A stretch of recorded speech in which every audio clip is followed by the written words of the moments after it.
Welcome to Health Doc. Today we're diving into a range of chest exercises, ranking them from least effective to most effective. By the end of this video, you'll have a clear understanding of which exercises are worth your time and which ones you can skip. Let's get started and evaluate these exercises one by one.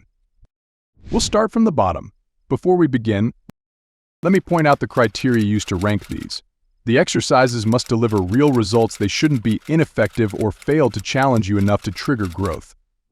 They also need to be multifunctional, building muscle while providing strength gains. We'll cover exercises that are just bad, starting with the worst one, the bench fly.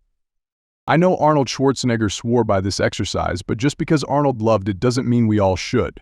Research tells us why. A recent study compared muscle activity between the barbell bench press and dumbbell flies. The results? Bench presses consistently outperformed flies in muscle activation, particularly in the top third of the movement. While dumbbells offer a good stretch at the bottom, they don't provide enough tension at the top, meaning bench presses work the pecs across a wider range of motion. And when it comes to building muscle, a greater range of motion equals more growth. But that's not all. Bench flies can increase your risk of injury, especially to the anterior shoulder capsule, which is tough to recover from. The positioning of your arms also raises the risk of a pec tear. For these reasons, I have to give the bench fly a big red X and move on to better alternatives. Next on the worst list might surprise you, the standing cable press. The issue is that it activates your core more than your chest, making it less effective for chest growth. Also on the list is the incline bench press, especially at a steep 60-degree angle. A steeper incline shifts the focus from your chest to your front delts. Studies show that a 30-degree angle is much better for chest gains, so always pay attention to the incline when doing this exercise. But don't worry, it's not all bad news. We're moving into better exercises, starting with a classic, the push-up. Don't underestimate its power. While it may seem basic, it's a cornerstone of chest training when done correctly.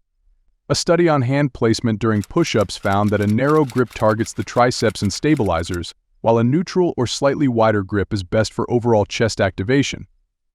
Another great option is the floor fly, a safer alternative to the bench fly. Performing this exercise on the floor provides safety while still promoting muscle growth, especially with added weight and controlled eccentric movement.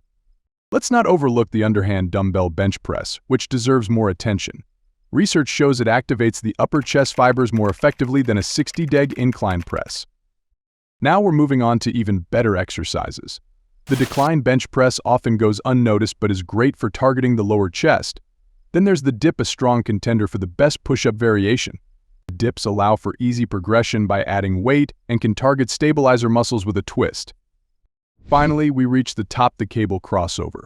This exercise is exceptional because it provides constant tension throughout the movement, leading to superior muscle activation. Studies show it even outperforms the bench press in terms of shoulder safety and range of motion. After ranking these exercises, you now have a clearer idea of what to include in your routine. But there's still more to come. Stay tuned for the ultimate chest workout right here on this channel. And don't forget to subscribe to Health Doc for more tips and insights on achieving your health goals. Thank you for watching, and see you next time.